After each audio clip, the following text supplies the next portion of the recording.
Tally के इस video में आज मैं जो कवर करने वाले हैं ना वो वैट के बारे में।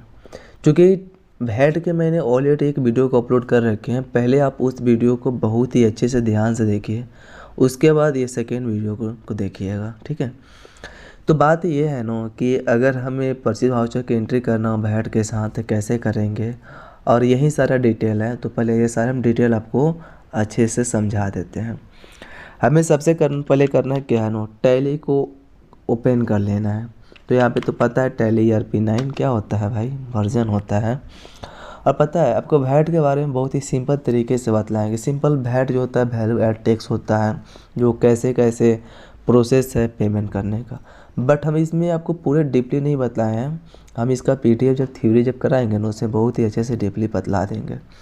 बट अभी जो वर्क जो होता है ना, किस तरीके से वर्क होता है वो तरीका बतलाएं, रूल बतलाएं। क्योंकि इसमें बहुत कुछ होता है। डीलर होता है, डीलर्स कितने तरह का होता है, रेगुलर डीलर क्या होता है, और कहाँ से वैट नंबर, ये सारे बहुत कुछ होता है, बहुत बतला देंगे भाई, टेंशन मत लीजिए आप लोग।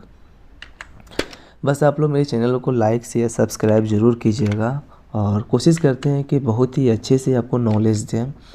और जब मैं पूरे डिजिटल बोर्ड जब अपना परचेस कर लेते हैं ना तो बहुत ही अच्छे से नॉलेज देंगे। ऐसा लगेगा आप लोगों को ना फेस टू फेस पढ़ा रहे हैं। तो बहुत कुछ सपोर्ट मिलेगा, यहाँ तक कि पासवर्ड ब्रेक व्रेक करना हो, लैपटॉप का डाटा रिकवरी करना हो, नेटवर्किंग का काम करना हो, लैन वायर बनाना हो, ये सारा IP असाइन करना हो, क्लास क्या होता है, बहुत कुछ बतलाने वाले हैं।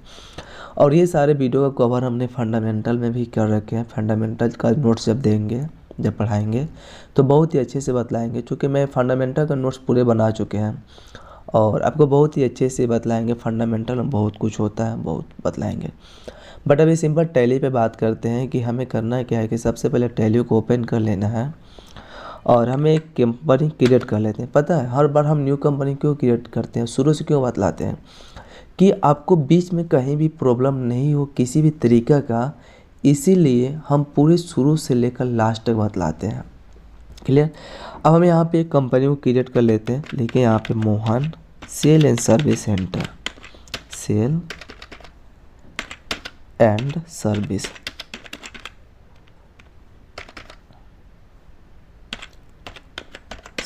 सेंटर। क्लियर हुआ। इंटर बटन जब प्रेस करेंगे तो एड्रेस कहाँ के है, तो मोतिहारी के हैं, मोतिहारी दिए। और काउंट्री क्या होगा, अगर आप इंडिया में रहते हो इंडिया लीजिए, पाकिस्तान में रहते हैं पाकिस्तान लीजिएगा।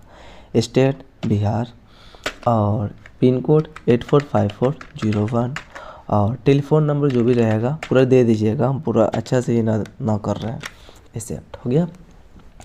कंपनी क्रिएट कर लेने के बाद हमें वैट को इनेबल करना है। तो वैट को इनेबल करने के लिए F11 और F2 प्रेस कीजिए। सबसे पहले कंपनी क्रिएट करना है, सेकेंड वैट, सॉरी यहाँ से नहीं, वैट को इनेबल करने के लिए F11 देखिएगा। F1 से ये ओपन होगा अकाउंटिंग फ्यूचर, F2 से ये फ्यूचर, और F3 से ये फ्यूचर, तीनों होता है। तो F11 F3 प्रेस कर लेते हैं। देखिए आप लिखा enable VAT at text, VAT तो को यस कर लेना है। यहाँ पे लिखा सेल्ट अल्टर वैट डिटेल, अगर आपको जो वैट जो डिटेल है उसमें कुछ डिटेल देना चाहते हैं तो यस कर लीजिए, इंटर। स्टेट क्या है, और TIN जो नंबर होता है ना वैट नंबर होता है। तो जो भी अगर आपको वैट का नंबर मिलता है ना, वैट का नंबर यहाँ पे टाइप कर लीजिएगा। और यहाँ पे सेल्ट अल्टर टैक्स रेट जो होता है इसे आप यस कर लीजिए। कितना % आप टैक्स देना चाहते हैं, तो 13% देना है। और कंट्रोल A के साथ एक्सेप्ट करा लीजिए, फिर कंट्रोल A के साथ एक्सेप्ट करा लीजिए। क्लियर हुआ। एस्केप से बैक।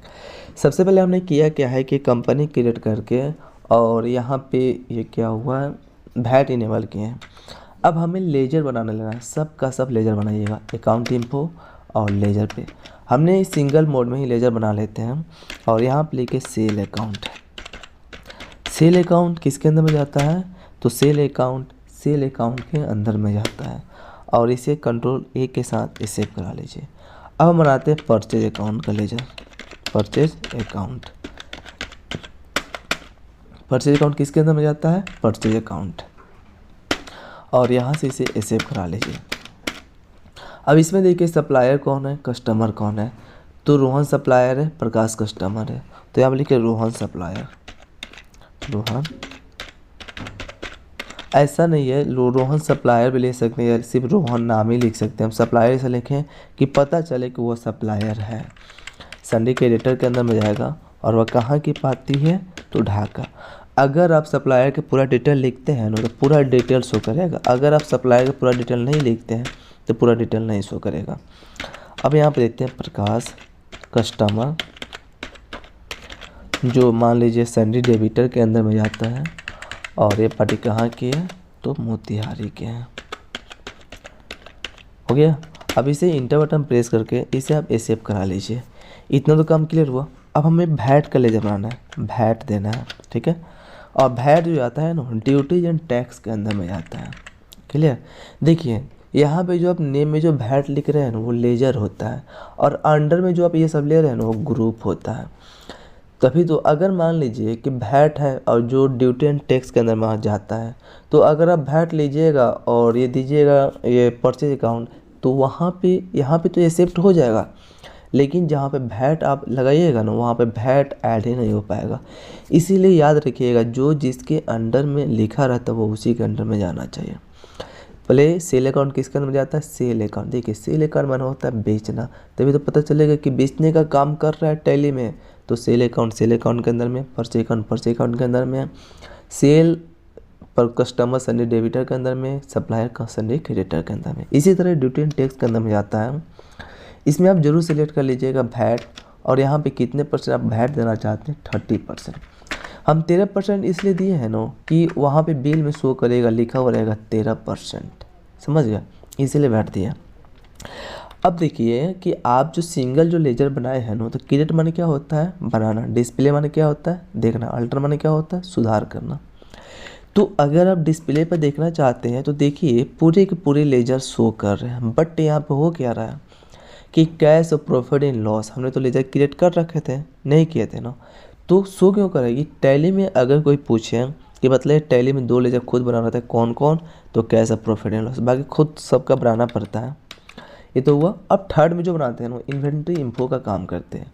पहले हम क्या बनाते हैं, यूनिट में, वो तो पीस में है तो पीस लिख लेते हैं, और पीस का पूरा नाम क्या होता है, PIEC, ये होता है, ऐसे पूरा लीजिए। इसके ऐप से बैक अगर हमको गोडाउन लेना हो गोडाउन ले सकते हैं, बट हमें गोडाउन लेना नहीं है, हमें सिर्फ ग्रुप लेना है, तो ग्रुप देते हैं। साइकिल चाहिए, और साइकिल किस कंपनी का, हीरो का चाहिए, ऐसे करा लेते हैं। इसके ऐप से बैक करते हैं। अब हमें स्टॉक आइटम जब क्रिएट करते हैं तो ये बात याद रखिएगा, जो आप साइकिल ले रहे हैं कि इस कंपनी को ज़रूर सेलेक्ट कीजिएगा और यहाँ पीस जरूर लीजिएगा। इंटर बटन एक्सेप्ट करा लीजिए। इतना तो क्लियर हो गया। अब हमें एस्केप से बैक करते हैं। अब देखिए डिस्प्ले में कि आपने जो भी डिटेल लिखे थे, साइकिल किस कंपनी का है, क्या चीज़ में, पूरे के पूरे डिटेल शो कर रहा है। अभी आपको यहाँ पे इस इंफॉर्मेशन में आपको वैट और कुछ इनेबल नहीं करना है, आपको नेक्स्ट में आपको इनेबल करना है, ठीक है। तो ये तो समझे कि अगर आपको वैट के बारे में कि वैट क्या होता है, वैट को इनेबल कैसे करते हैं, और इन्वेंट्री इम्पो क्या होता है, पूरे डिटेल को अच्छे से बतलाएं। और जो भी मेरे चैनल पर न्यू है ना, प्लीज़ आप मेरे चैनल को लाइक शेयर सब्सक्राइब जरूर कर दीजिएगा। और नेक्स्ट वीडियो में कवर कर रहे हैं पूरे परचेज के साथ वैट एंट्री कैसे करते हैं, पेमेंट कैसे करते हैं, सेल कैसे करेंगे, रिसीव कैसे करेंगे, उसका वैट का पेमेंट कैसे करते हैं, नेक्स्ट वीडियो में बतलाने चलते हैं। तो बने रहिए वीडियो पे, और आगे वाले वीडियो में मिलिए और अच्छे से समझिए, देखिए, अब पूरे वैट अच्छा से क्लियर हो ही जाएगा।